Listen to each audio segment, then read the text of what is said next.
Let a few get in here. While we're waiting for people to get in, be thinking about if there's something specific that you want to mastermind around. And remember, just as a reminder, for those that are newer to here, this is a mastermind where we're diving into things that will help move your business forward. This is not Ask a Coach. So this isn't about how do I do this little thing or that little thing. We've got lots of time to answer those questions for you. Okay. Cool background, Amanda. Is that real or fake? No, unfortunately, I'm not outdoors. It's actually pretty good. It looks like because you're not getting chopped off. So, Yeah, it's just a nice design in the bedroom, you know. oh, nice. Oh, so it's not a virtual background. That's why it No, looks no, no, no, no, no. awesome. Hey, Maria. All right. So we'll go ahead and get started. I'm sure we'll have some stragglers coming in. Be looking for an email Friday or Monday. We've got a fun thing that we're going to plan for Saturday, February 10th. I'll tell you that much. So mark your calendars.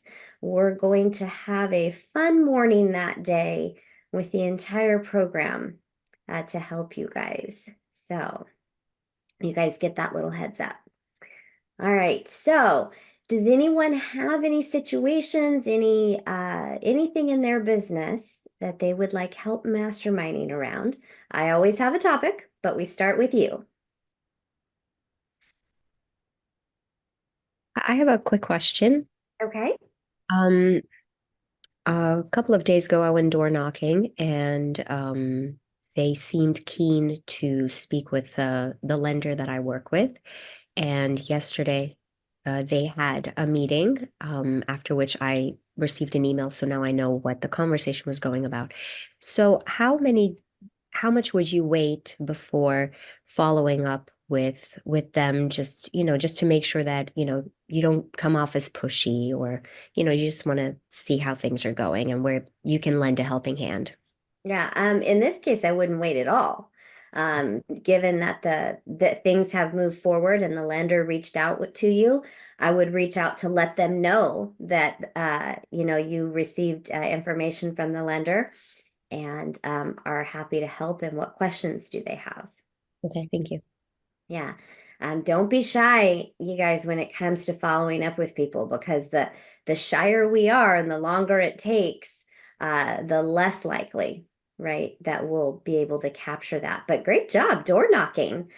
So out of curiosity, would you mind sharing what you said when you went to the door? Um, I started off with a little joke just to break the ice. I said, "Welcome to 1980, where realtors, still engage in face-to-face conversation." Uh, People seem to like that in the neighborhood. I live in Sherman Oaks. People have been living in their homes for a longer time, so it's an older generation.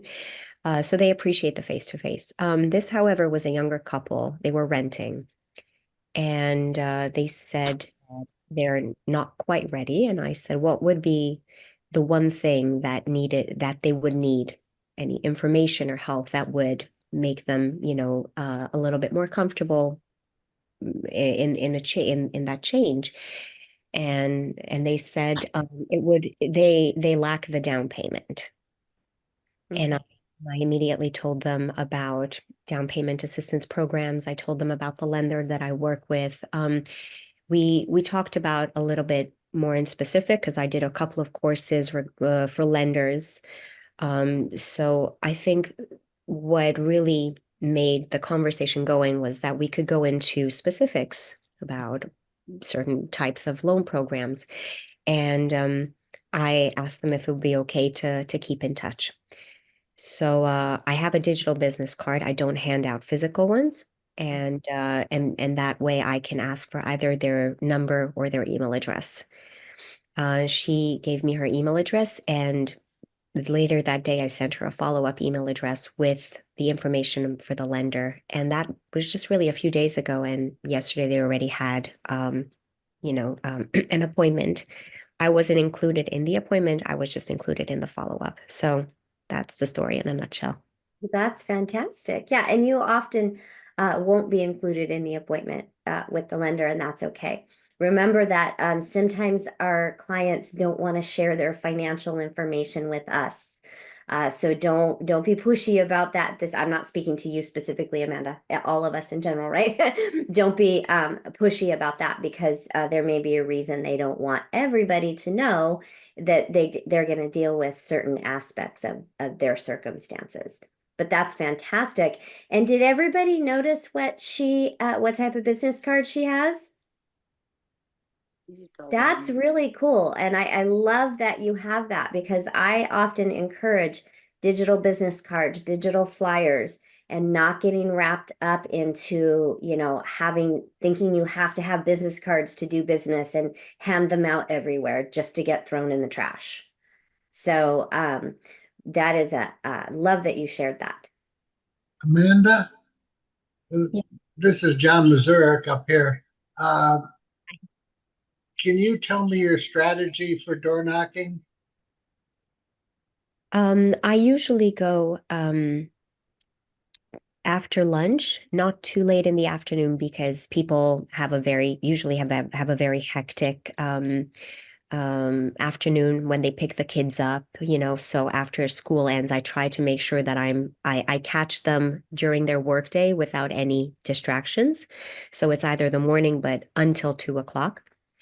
And then I basically tell them that I am a local, and that seems to open up a lot of conversations. And I know what's happening in the community. So I ask them about if they've been living in the community for a long time, what they like or dislike about the community. So when I talk to somebody else, I can share what they said.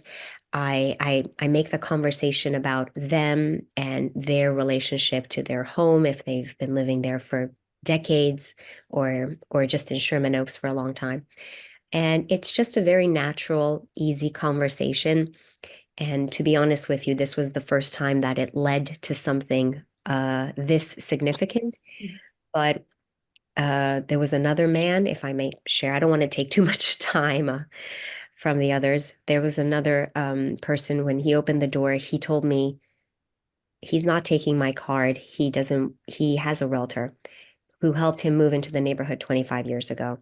And as we were talking about something completely different, he realized, oh, she might not even be alive anymore. And I said, well, I'm so sorry to hear that, but if he does need any help, and it was funny and awkward but it was cute. And then he said, okay, you know what? I do want to downsize. Give me your card. That's fantastic. Thank you for sharing that because so many times we hear that, oh, I already have a realtor. I'm working with a realtor, right? That that at face value should not be accepted, right? Go beyond that. Oh, that's great. Who is your realtor, right? Can they rattle off their name?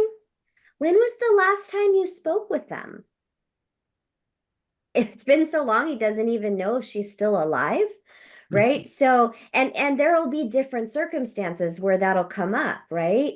And so don't take I'm working with a realtor or I have a realtor at face value. And it's interesting that that came up because I was in a coaching group today. I'm a member of a cadre group with several PC coaches.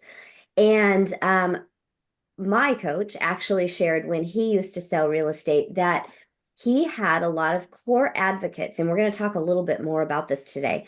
But he had core advocates in his sphere that would give him business, give him referrals. His main core advocate actually had an agent that they used for their personal stuff, and they just didn't know how to tell that person that they didn't want to use them for their next transaction. However, he was less than thrilled, but he saw how hard that my coach, who was an agent at the time, was working for his clients, that he referred all his people to him instead of the agent he used. And I've heard that a few different times. So don't let that blow you out of the water, because there are a lot of people out there. I know some of us, we've shared this statistic, so some of you have heard this, but many of you haven't. About 87% of people say that they will use their realtor, their agent again, because they had a great experience. But only about 17% of people actually do. Did they lie? Is that disloyalty? No, why don't they use them again? They're not doing a good job. Well, and they may have done a great job to begin with, right? Because they said they'd use them again. But once the transaction closes, what's missing? The You have to follow-up. keep the relationship. Keep the friendship going. I mean, the relationship going. Asking, is there anything else I can help you with? How things going? They just forgot about them. Yeah, that's what happens. Most agents don't follow up beyond the initial close and check in after a couple of weeks, right? You have to have a follow-up system to create clients for life, because after all, they may not need to do business very soon with you again, but they know people, right? To refer to you. How are they going to refer people to you if you're not keeping in touch with them? And don't discount the fact that I had a few years ago, actually during COVID, I had several people that I had sold a house to within 1.5 to 3 years. That I had at least 4 or 5 that year that needed to move again because of circumstances. And so a lot of agents think, oh, well, I just sold them a house. It'll be years before they do anything. So they just fall off the grid.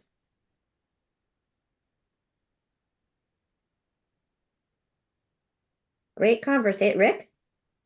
Yeah, I was just gonna say something that I like to do might help with that. Like from the very beginning, as soon as I talk to someone, wherever they found me on Google, Zillow, wherever, I start that conversation by believing that this is going to be my client for life. I'm going to do the best job I can and kick butt for them, and I am going to have this client for the rest of my life. And that seems to really help get me going in the right direction and continue to follow up and reach out and wish them a Merry Christmas and such. So Yeah. But believing they're your client, right? That same attitude goes to going on a listing appointment. Are you going on a listing appointment competing against people, or are you going to get that listing? Right? Our attitude makes a difference. Dolly? No, I was just gonna say that's a good point because circumstances change. And so like if you're being consistent and checking in with them in a balanced way, then you're gonna be the first person in their mind. So it totally makes sense. And then they can refer you to.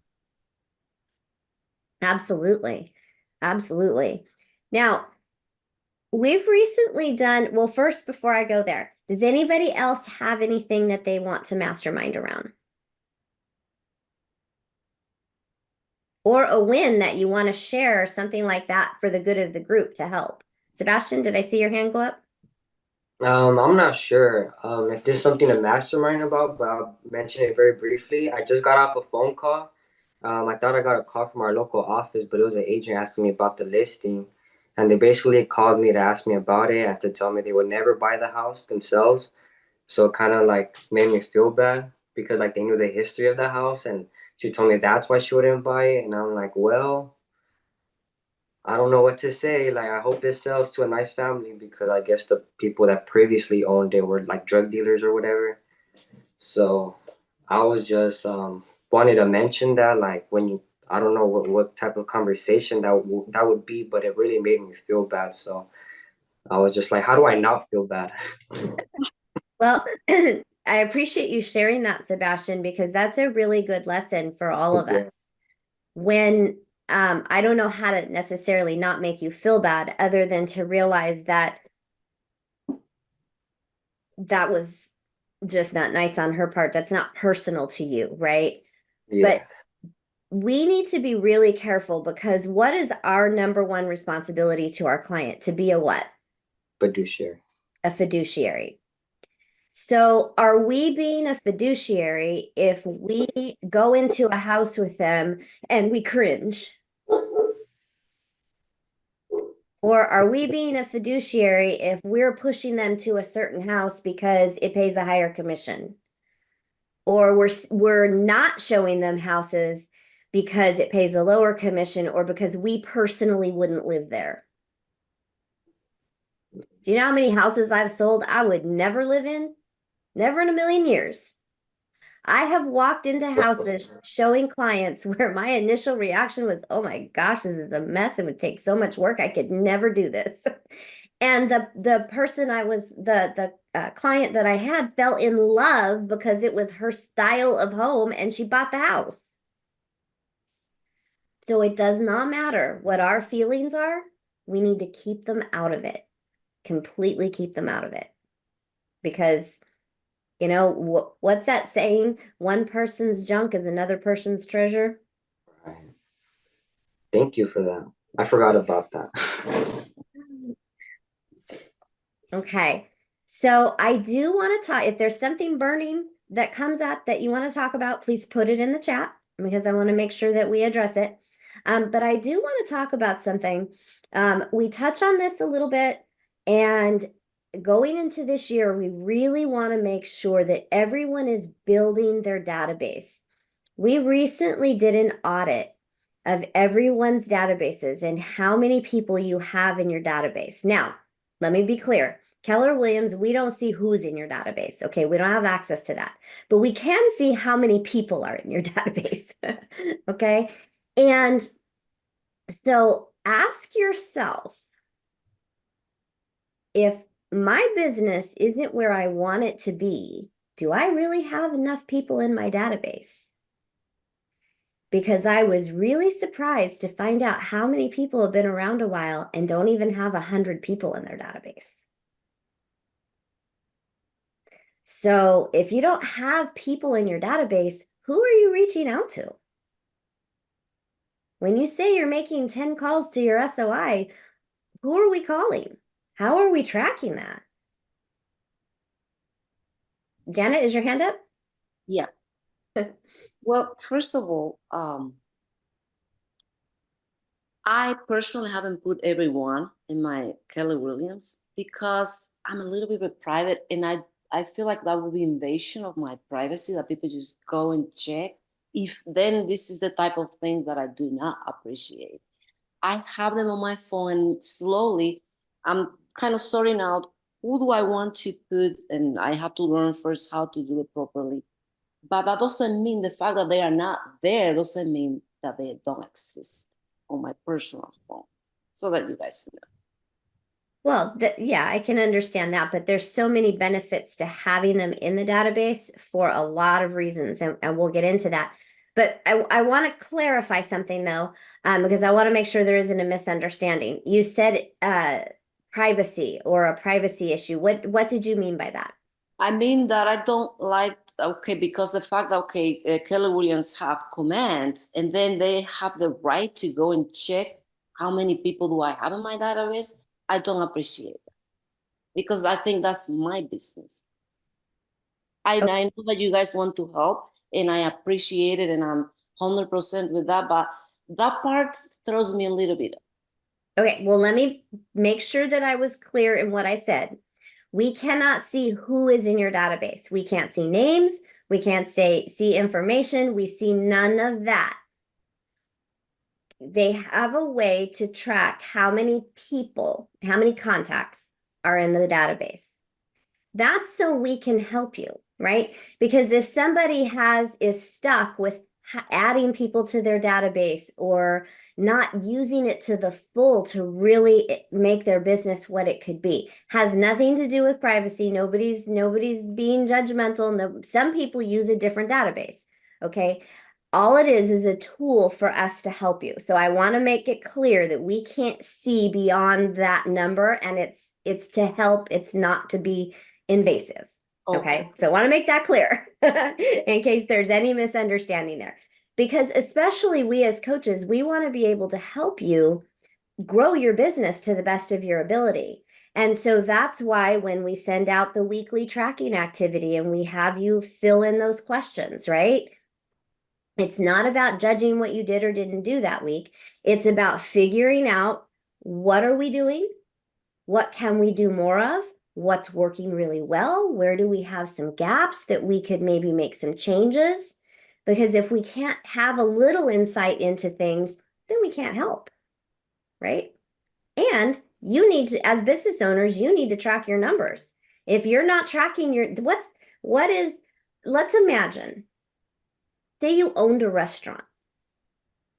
Okay. Can you imagine if you owned a restaurant and you had no idea what dishes were selling the most, what dishes weren't selling at all, and you were just constantly replenishing ingredients and wasting money and throwing stuff away because you're not tracking, right? So as a realtor, it's no different. If we want to make a success of this, we got to know what's going on in our business. Absolutely.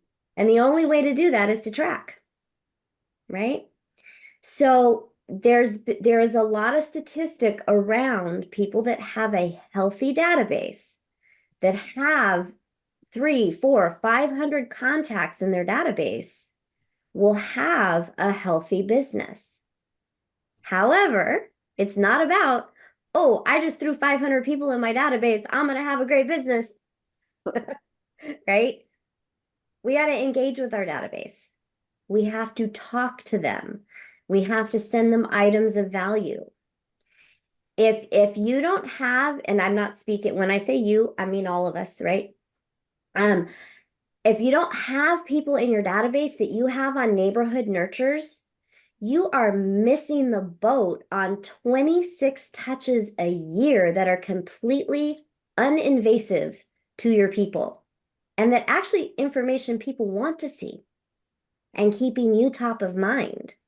So if a person has 500 contacts in their phone and they're calling through them, say you're calling 10 people a day, every 3 months, you're calling all 500 people, that's fantastic. And if they're not in command, giving them that valuable information, you're losing valuable things you could be doing more to stay top of mind with your database. Okay, Sebastian?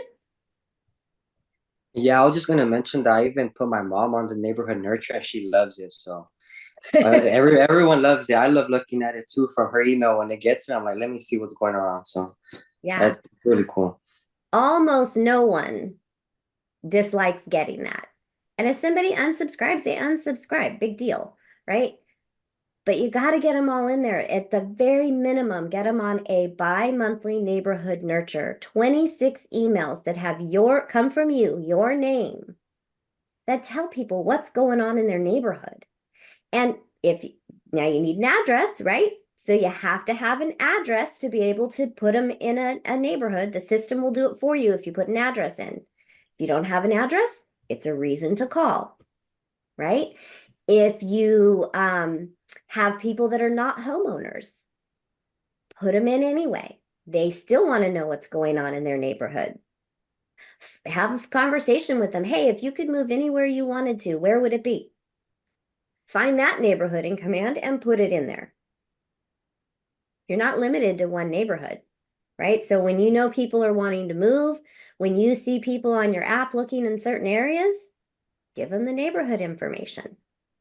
It's completely non-invasive and they can hit delete if they choose to.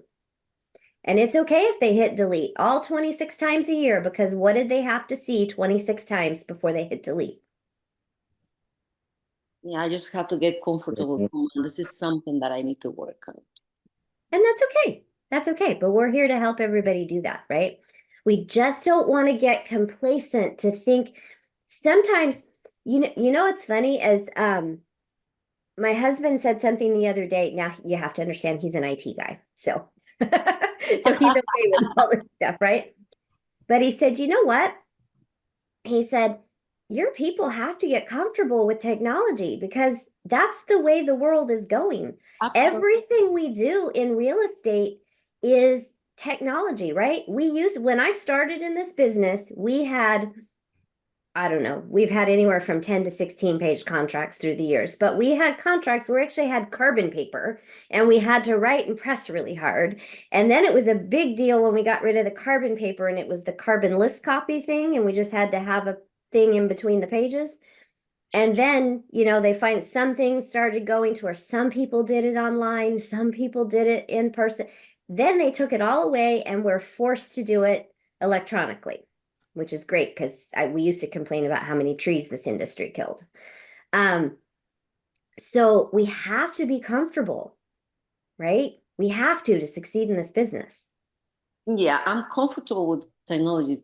There is no doubt about it. But I'm not sure about command. I just have to go into it, do my research, and see, do I like this or do I not?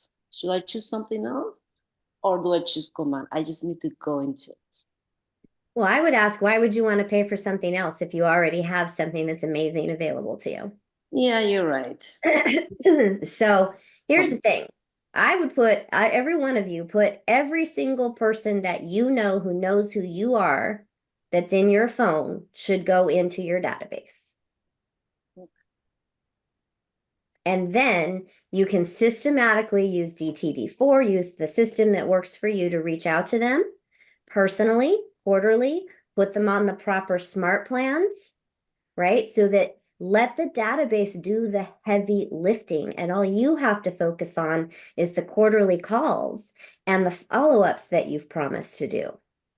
The system is amazing, but you got to use it to find out, right? Melissa? I have kind of a silly question. What does DTD4 stand for? That's not silly. There's no silly question. But it stands for Do the Database For. Okay. And you'll often hear DTD2, and that's where it all started. And some coaches got together and plussed it and made it DTD4. And so the document is in the PC toolkit. It's a separate document. It's not in a folder. And essentially, it tells you what you should do every week in reaching out to your database. And the letters correspond to the last names of your people that you're calling, texting. Okay. Yeah. Thank you. Thank you. You're welcome. Oops. I was trying to take. There we go. Did the wrong one. Okay. So really, my guess would be that a lot of you have a lot of contacts that are not in command. For the simple reason of the neighborhood nurture, I would put them in command. And there's a lot of other things that we can talk about, and we will over time. Who uses neighborhood nurtures to a high degree?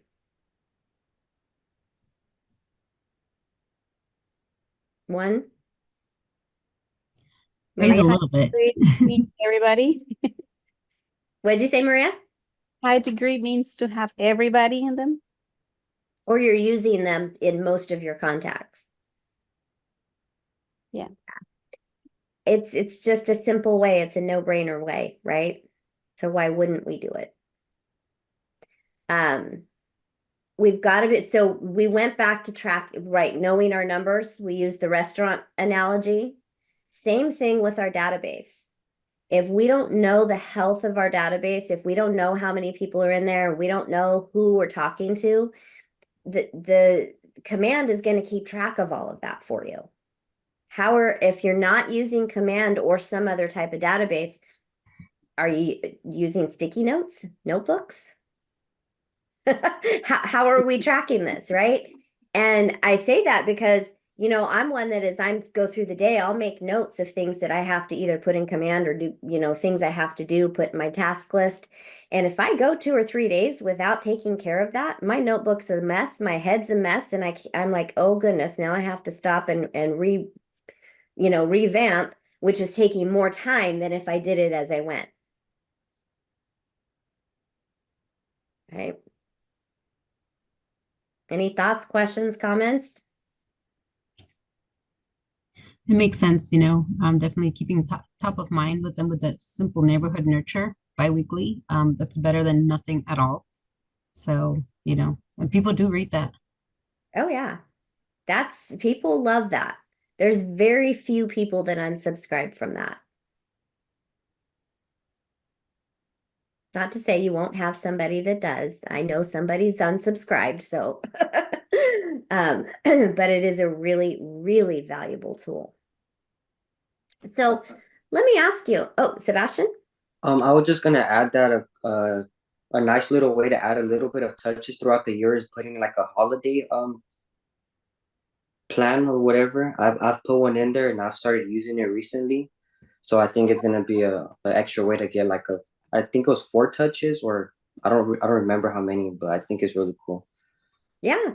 Think about the power of your database too comes in tagging your database. So it's not just a matter of putting people in, right? So as you go through and as you're reaching out to them, do you have the proper tags on there? What would be the benefit this time of year? Let's just use this as an example of having a football tag so that everyone in your database had football. What if you were to go so far as to know the football team that your people liked? And every time you found out a team somebody liked, you created a tag for it. Or baseball. Or baseball, Yes. right? Go Dodgers. Woo. Don't be haters out there. But, and Or soccer. anything, right? Yeah, Anything. yeah, I love Anything. Real Madrid, for example. Oh. Yeah. Some people are hockey fans, right? But Barcelona. But as you find this out about your people, create tags. Put them on your people. You're going to meet more people where those tags will apply, right? Do they love cats? Do they love dogs? Do they hate cats? Do they hate dogs? Do they love horses? Find out about your people and use your tags because you can do things like, hey, your team's going to the Super Bowl. How exciting. Everybody that just has a generic football tag, you can send them some appetizer things for the big game. So get creative. It helps you really be able to give value to your database and not just, hey, you want to buy or sell a house? Hey, you know anybody that wants to buy or sell a house? Yeah, we need to do that. But how much more valuable is it if we're giving them things and the touches that we're touching them with are fun things, right? Not just, hey, you want to buy a house or hey, who do you know? Think about if throughout the year, in addition to, and I saw your hand, Rick, hang on. In addition to the neighborhood nurtures, if every month you found out what there's a national day of something every time, right? What's your favorite one for the month? Send that out to people with those tags. So a few times a year, they're getting fun things from you, right? It's about staying top of mind. Rick, what were you going to mention? Yeah, I was just going to say that's a very important tool. I mean, that really personalizes it and it really, really helps your business. What I was going to say is I take it a step further. Most phones, you can add a note to a contact to where like when you're calling that contact, it'll give you a little brief summary, and I do that even with other agents, like some agents there, you just cannot get a hold of them unless it's text. So I write that, or something bad happened or something you want to follow up and ask them about. Typically, you'll remember that. But if you don't, there it is. It's a little note when you're calling them on your contacts on your phone. I just throwing anything out there that might help. It helps me. So Yeah. Taking notes about the people we talk to is really important. It helps us know what to say next time. It helps us know how to approach things, right? But it's great when we're getting started. We just got to get the contacts in there, right? But those that have your contacts in your database, think about your database. Do you have more than just the SOI tag and buyer and seller tags? Have you really dissected your database? And each time you find something out about them, add a tag to help you. And then pay attention to social media, right? To your contacts. Is somebody having a baby? Is somebody getting married? Are kids graduating? These may be reasons to reach out for them to buy or sell a house. There are also great reasons to reach out and congratulate. Right? So what unique ways or different ways have you found successful to help you add people to your database? Amanda? I'm so sorry. I was thinking of a comment before you asked the question, if Okay. that's all right. That's fine. I'm working on a newsletter, which is something that I would mail to the people that I door knock to. And so the community that I live in and where I door knock, as I've mentioned before, they're not interested in buying or selling at the moment. So during the first coaching lesson session, we were talking about what to provide them, if not the newest listings and whatnot. So I'm a bit of a nerd when it comes to history and architecture. So we talked about maybe creating a newsletter that talks a little bit about the community, local events, and neighborhood council. And so I'm working on right now a two-pager basically that encompasses Sherman Oaks trivia, the next meeting of the neighborhood council, upcoming family events, and just a bit of Sherman Oaks history. And I started off with introducing myself and just so that I'm a little bit more relatable. You know, I'm a mom and I have hobbies and whatnot. And I'm very curious. I will obviously keep you guys posted as to what this will bring to my real estate business, but I'm just doing it in the hopes of, in a way, to keep in touch with people that I've met through door knocking. There was a connection, but they are definitely not interested in buying or selling. But I do want to keep that relationship going. And I'm an old-fashioned person. I don't necessarily feel comfortable with social media. I would never ever look at other people. I don't look at other people's social media feed and whatnot. But I guess for some people who are more comfortable in that department, obviously I think it's a great idea. But I was thinking of how to communicate a bit of old-fashioned way because people seem to like getting stuff in the mail, or at least the community that I serve. So this is just I wanted to share that this is what I'm working on currently. Well, thank you for sharing. And that is one thing I would caution, never say never. Yeah, I wanted to say that too. I'd be careful with like I use social media just to stay in front of my sphere, just to keep them like it's such a gentle way. Like just my friends, I don't have a professional, Val the Realtor account. I just have my personal one. And I'm very careful about how much I post, but I do post every time I have a closing or stuff like that, or I get, and it's such an easy way to remind my friends that I'm an agent. And I've actually gotten referrals from that. Like 3 days after I closed something, all of a sudden a friend of mine was like, hey, my friend so-and-so is looking inventory. Do you want to, like, I give them your number, So just as a super gentle way, it's, and then also I read a statistic the other day that in the next 5 years, 80% of the first-time home buyers are going to be starting to be Gen Z, and Gen Z grows up on social media. And even though you don't have to advertise to them, if you don't have a social media presence, I think that looks kind of sketchy to them. That's like it's just a credibility piece to have. You don't have to be super active on it, but I think you have to have a presence just to show that you're a real person. People want to kind of connect like on that personal level. That's so interesting because you said this is a good way to keep in touch with your friends and whatnot. I don't have a lot of friends in this country. I wasn't raised here. I was born here, Me but neither. I'm from Germany. I moved here 5 years ago. Oh, that's amazing. I moved here 4 years ago and I'm from Hungary. So hello, fellow European. So yeah, it's just I did start social media because I became a realtor.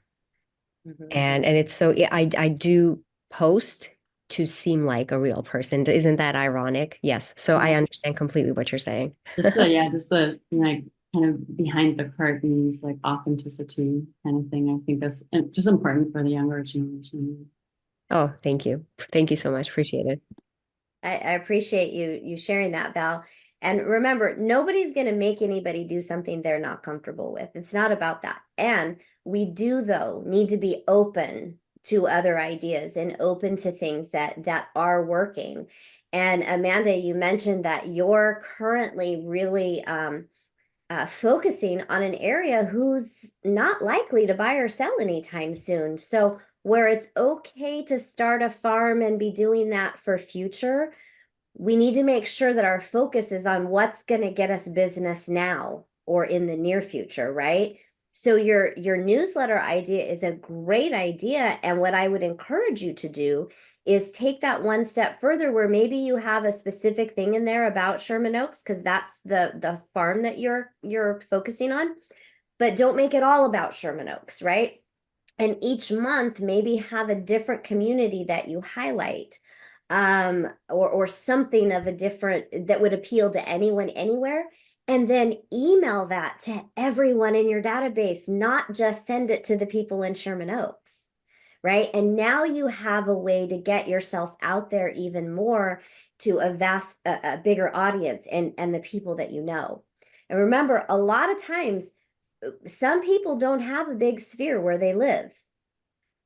So how do we grow that sphere, right? It doesn't mean that because we don't know a lot of people in a given area because we just moved there, or I was talking with a coach this morning, the area that he lives in, most agents, when they get their license and start, they have like 10 people that they know, because it's like a community that people move to from far away places. So how do we grow the sphere? Because remember, the sphere isn't just our close friends and family. It's anyone we know who knows who we are. And it's not just about staying in touch with the close people to us, right? Who are your core advocates? So who are the people that if you called in a pinch, you know would have a name for you to refer you to somebody? I challenge all of you to think about this week. Think of 5 to 10 people that are your core advocates, right? And how are you interacting with them? And if you need to add people to your database, add to your sphere, remember, as we get to know people and we build relationships, then we have the right to start calling them our sphere. They become our sphere. Our sphere grows. So what activities can you be doing to grow your sphere? Sebastian? Yes, I was gonna ask, can those advocates be family or people outside of family? It can be anybody. It does not matter. Remember, one of my coach's core advocates was somebody who used another realtor for his personal business, but he referred in 1 year, he referred him like 10 people, right? What about going to a local business in your local area that you frequent? How can you help them gain business? Have a conversation with them about that. How can, if you refer them business, will they refer you business? Maybe even having a conversation with, you know what? I don't even want you to refer anyone to me till I've sent you 4 people. When I send you 4 people, would it be fair of me to ask you to send me 1?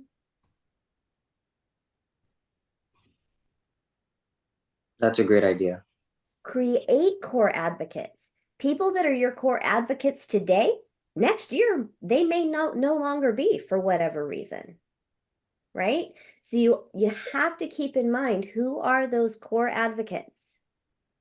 And remember, once a core advocate, not necessarily always. And we have to nurture that relationship to keep them there. So who can you go out this week and create even one core advocate relationship with? And I'm going to challenge you to do that and come back next week and share. So raise your hand if you are willing to go create one core advocate this week and come back and share next week.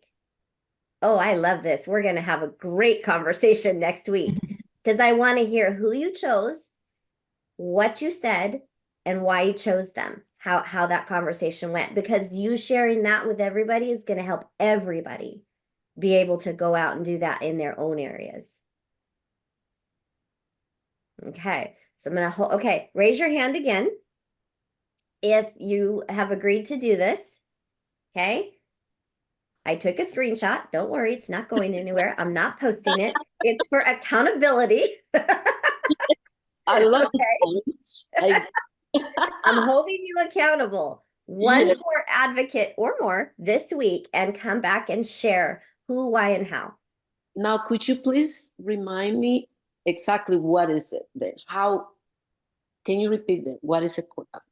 A core advocate, that's somebody that is in your sphere that is you have such a good relationship with that they will help you. They will refer business to you. You can count on them if you need something. That's a core advocate. Because think about your sphere like a target.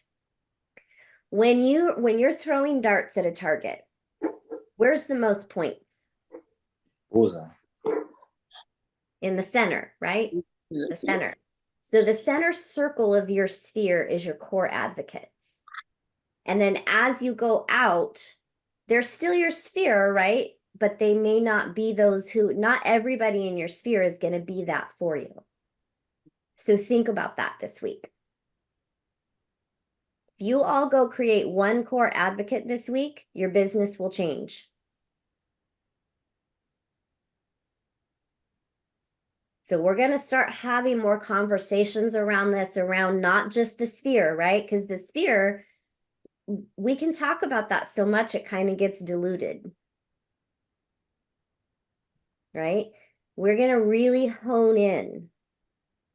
This year, we're going to help you guys create the business that you want. Of course, that's always our goal, right?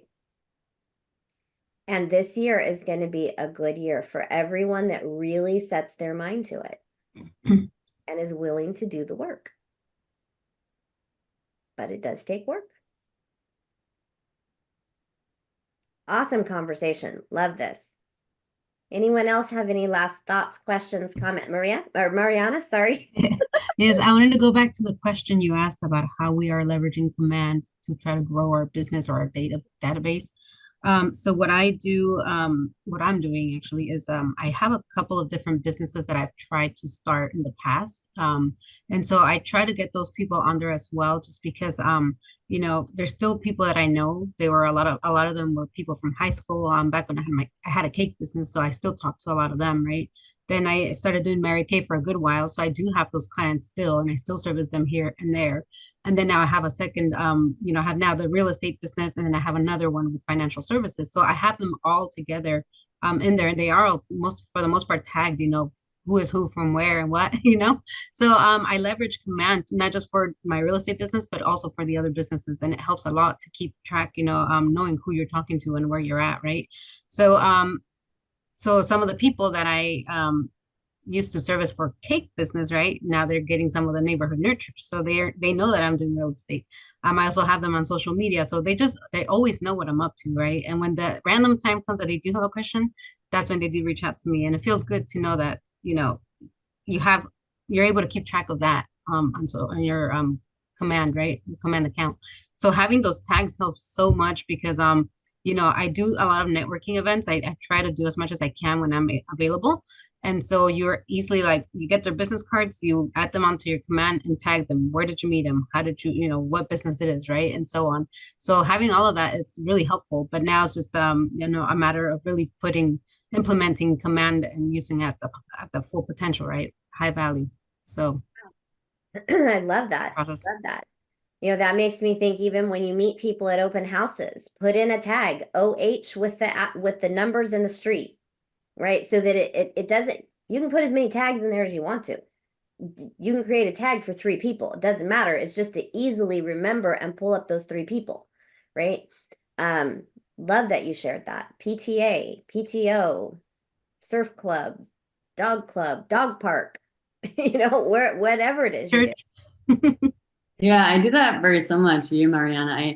I started a happy hour about 2 years ago, and there's like there are different people coming all the time. Some people just come once or twice, but I always get all their information, and I have put them all on the, you know, like 4 times a year follow-up kind of thing. So this morning, actually, I had two people pop up that I had to follow up with that had no idea where, like, I had no idea anymore. So I went back into the command, and I luckily had taken a couple of notes so that then I could like text them and just refer to something because I had no idea who they were. So I feel like when I first started doing it, I mean, I started with this about like a year and 2 months ago. And it felt kind of stupid because I was generating, because I also didn't know so many people. So I was putting in people, and it was like, well, my database of 50, do I really need to put in so much detail? But then now a year later, I already kind of forgot about certain people that I met early on. And now it really helps that I did put in the detail. And I'm still very like picky. So my database is only at like 210 or something like that. But those are all people that I do follow up with. Like I was very careful with not just putting in people that, I don't know, that, yeah, are never gonna, yeah. Like from back home in Germany, they're not going anywhere. What's the happy hour, may I ask? What is I got into real estate sales because my husband and I started investing in real estate a couple of years ago. So it's a real estate investor happy hour that's based on this community Bigger Pockets that some of you may know. And so it's a lot of real estate investors that come there. Some of them are also agents. A lot of them also have their license, but not a lot of them also actively sell. Like my husband has his license just because he was interested in it, but he has his normal like day job. So I've gotten a couple of good referrals from them, not actually selling to the people that come to the meetup, but getting referrals from them, like for their friends, because they're not active agents. But I mean, that's kind of unique, but that's just been a community that I've been growing over the last 2.5 years. So that started to kind of benefit me. Yeah, that's awesome. And remember, you can have as many tags as you want on any one contact. I have contacts in command that have 8 or 10 tags attached to them because maybe they love football and cats and dogs and this and that, and they're a past client. So don't limit yourself. Don't think, oh, that's too much. There is no such thing as too much. Because when you really learn to use it to a high level, you'll see a difference in your business. And I appreciate you sharing that, Val, because it is difficult sometimes when we start something new and we think, oh, do I really have to do all that? Right. And then, like Val said, a year later, kind of wish did a little bit more because I can't remember all it, right? So just start out of the gate. Those of you that are new, start out of the gate doing it like that. And those of you that aren't, as you go back into your contacts and as you do your quarterly reach outs, just clean it up as you go, add to it as you go. And then 6 months from now, you call them another time and you find out something you didn't know about them, but it deserves a tag. Create it and add it, right? You're never done, but it does get easier. Great conversation today, guys. Thank you for all the shares. This is what Mastermind is about, and that's what helps everybody get better. And, one person's doing something somebody else didn't think about, right? And, oh, if I apply that here, that'll help me. That's what this is for. So we have a few minutes left. Any thoughts, questions, comments, or do you want 5 minutes back in your day? If I can add, for using command, and I do this with a lot of the agents that I onboard and I do the orientation with them. I encourage them to not only just create a contact for themselves on command and practice sending smart plans on them for themselves first before they send it to their clients, right? But I also encourage them to get them any contacts they have in them at minimum like 3 smart plans, and that would be the quarterly call plan. I like to call those the care calls, right? I encourage them to get them on a birthday smart plan because that's another touch once a year. And then the neighborhood nurture, every 2 weeks. So those 3 alone are going to help you at least, get some information to them or something, a touch, right? Yes, I love that. Thank you. And everybody should have, there's a lot of zeros for command with agents, not just in PC, but in general, right? There should be no reason we see 0 because at a minimum we should see 1. And who should it be? Yourself. Yeah, you. Because then you can when you add somebody to a new nurture, add yourself so that you see what they're getting and when they get it. Jeff? Jodi, is it helpful for you to know that we're using something else? I know Just you're so using that you- something else. okay. Yeah. And that's okay. The point is, we're going to talk a lot about command. And I know you're on Hal's team and Hal uses something else. I understand that. But the key is still use the database the way a database should be used. So the conversation is still going to help you. Yeah. And there's nothing wrong with putting your contacts that you have personally in command along with the whatever CRM he's using to if that CRM doesn't have the things we're talking about. Yeah. And it's still, just so you know, has been very helpful because there are a lot of parallels. And Yeah. so it's almost like I take the term and then I go find it and follow up boss to find out what it is. So it's still very helpful. Yeah. The great thing about command is, especially for those of you that are just starting your businesses, right? It is an all-in-one. And there's no CRM out there that is all-in-one for real estate. Being able, so, and that means actually doing your business. So not only is it your CRM, but it's your nurtures, it's your follow-ups, it's your goal setting, it's tracking numbers, it's your opportunities and turning everything into compliance, right? So you guys do use command for that. You have to, because it has to go through command for that part, right? And that's one of the beauties of it. In case those of you that are newer that are wondering, it's an all-in-one for real estate. Whereas using another system, you have to use that system and, right? So that's the beauty of it. Yep. Well, great job, everyone. Thank you so much for a really good conversation today. Let's keep these very valuable conversations coming and shares. And I'm really looking forward to next week and hearing about your core advocates. Go get them. Thank Bye-bye. you. Thanks, Jodi.